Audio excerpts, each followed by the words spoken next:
Assalamualaikum warahmatullahi wabarakatuh. Alhamdulillahirabbil alamin.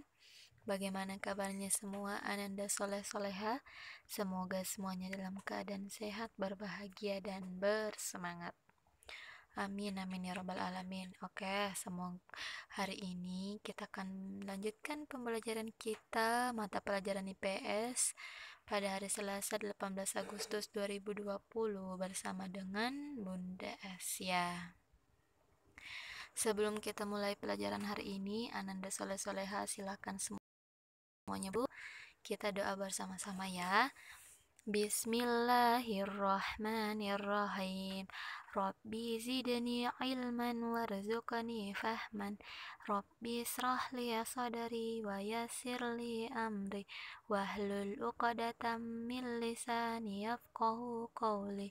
Allahumma inni as'aluka ilman nafi'an wa rizqan thayyiban wa amalan mutaqabbalan.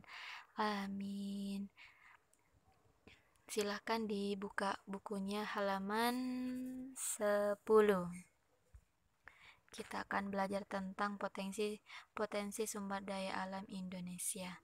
Kemarin pertemuan sebelumnya Bunda sudah minta Ananda untuk baca materi kita untuk hari ini ya. Oke, ada yang tahu apa itu sumber daya alam? Tentu sudah ada yang tahu sayang ya, karena kemarin kita sudah membacanya. Walaupun membacanya cuma sebentar, pasti ada yang melekat di pikirannya Nanda. Jadi sumber daya alam adalah semua potensi yang berada di bumi, baik berbentuk benda mati maupun makhluk hidup yang dapat dimanfaatkan bagi pemenuhan kebutuhan hidup manusia. Jadi semua sumber daya alam, semua potensi alam yang berada di bumi maupun benda mati ataupun makhluk hidup yang dapat memenuhi kebutuhan hidup manusia. Contohnya makhluk hidup ada tumbuhan, hewan. Kalau benda mati batu marmer, jenis bebatuan, tanah, batu bara, gas alam semuanya. Nah, itu merupakan sumber daya alam yang ada di dalam bumi. Selanjutnya kita akan bahas satu persatu tentang pembagian dari beberapa pembagian sumber daya alam. Yang pertama, berdasarkan kemungkinan pemulihannya, yaitu ada sumber daya alam terbarukan atau dapat diperbaharui dan yang tidak terbarukan atau yang tidak dapat diperbaharui. Contoh dari sumber daya alam yang terbarukan atau dapat diperbaharui, nah ini ada contohnya, ada tanah, air, tumbuhan, dan hewan. Sumber daya alam terbarukan dapat dibentuk kembali oleh alam dan hampir tidak dapat habis ya. Jadi itu tadi contohnya. Yang kedua, sumber daya alam tidak terbarukan. Nah, jumlahnya ini sangat terbatas. Hal ini karena tidak adanya penambahan jumlah serta proses pembentukannya memerlukan waktu ribuan hingga jutaan tahun. Jadi, jumlah dari contoh yang ada di slide itu tidak bertambah. Kalaupun ada penambahan, itu harus memerlukan waktu yang sangat lama. Nah, contohnya ada gas alam, bahan bakar fosil lainnya, batu bara, barang tambang, dan jenis bebatuan serta mineral. Selanjutnya berdasarkan materinya dibagi menjadi dua, ada sumber daya alam organik yaitu. Nah, jadi kalau organik itu berhubungan dengan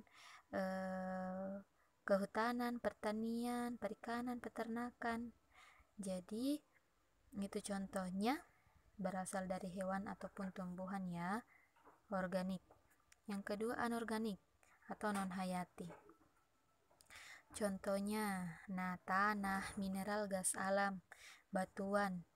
Banyak contohnya ini ya, jadi benda mati kalau anorganik atau non-hayati. Selanjutnya berdasarkan habitatnya. Berdasarkan habitatnya dibagi menjadi dua, yaitu sumber daya alam terestrial. Nah, ini contohnya ada keramik dan genteng. Jadi kalau terestrial itu atau daratan, semua sumber daya alam yang mempunyai hubungan dengan tanah. Genteng, keramik ada hubungannya dengan tanah. Contohnya juga batu bata. Oke, selanjutnya yang kedua ada sumber daya alam akuatik. Kalau akuatik itu yang berhubungan dengan air, perairan. Contohnya danau, sungai, air hujan, dan air laut. Yang selanjutnya potensi sumber daya alam berdasarkan bentuknya. Nah, ini berdasarkan bentuknya. Yang pertama, sumber daya materi adalah sumber daya alam yang berbentuk materi. Nah, ini contohnya di slide Bunda sudah ada ya, beberapa jenis batuan mineral. Yang kedua, sumber daya hayati. Sumber daya hayati itu yang berasal dari hewan dan tumbuhan. Sumber daya energi. Sumber daya energi itu belum ya. Sumber daya energi itu sumber daya alam yang berguna untuk menghasilkan energi. Energi seperti bahan bakar. Jadi bahan bakar berasal dari gas alam, batu bara, dan kayu bakar. Bahan bakar seperti bensin, solar, dan minyak tanah. Nah, jadi sumbernya itu dari gas alam, batu bara, dan kayu bakar. Sumber daya ruang.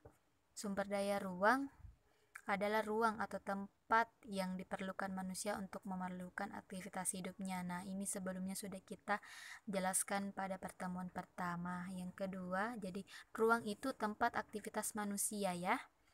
Tempat manusia melakukan aktivitasnya.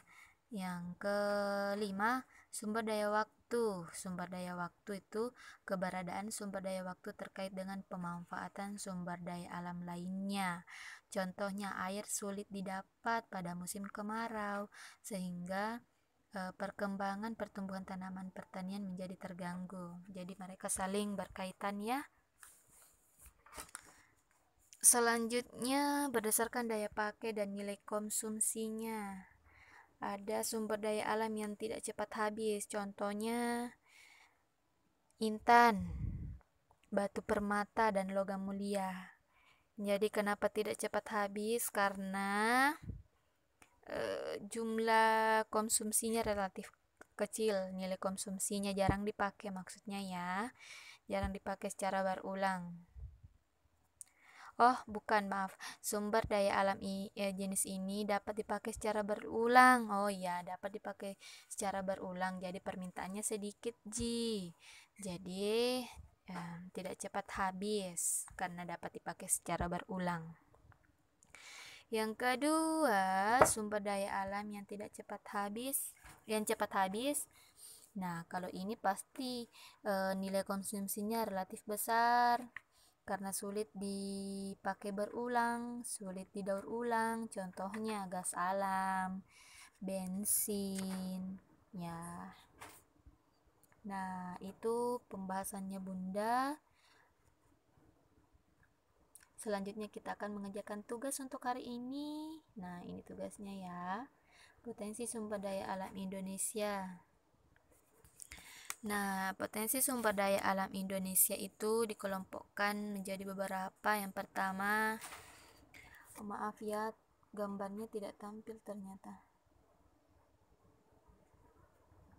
Jadi tugas tak itu, tuliskan contoh dari masing-masing sumber daya alam di samping. Yang pertama, sumber daya alam udara. Yang kedua, sumber daya tanah. Yang ketiga, sumber daya air. Yang keempat, sumber daya hutan, sumber daya tambang, dan sumber daya laut. Jadi silahkan di searching di Google, di berbagai referensi, di buku, dan lainnya. Tuliskan masing-masing contoh dari sumber daya alam yang Bunda telah sebutkan. Itu pada halaman 11 poin ke-7. Oke? Jadi Ananda Soleh Soleha, itulah pembahasan kita hari ini beserta tugas ta. Silakan dikerjakan, yang semangat, semoga selalu dimudahkan insya Allah. Oke, sekian dari Bunda. Assalamualaikum warahmatullahi wabarakatuh.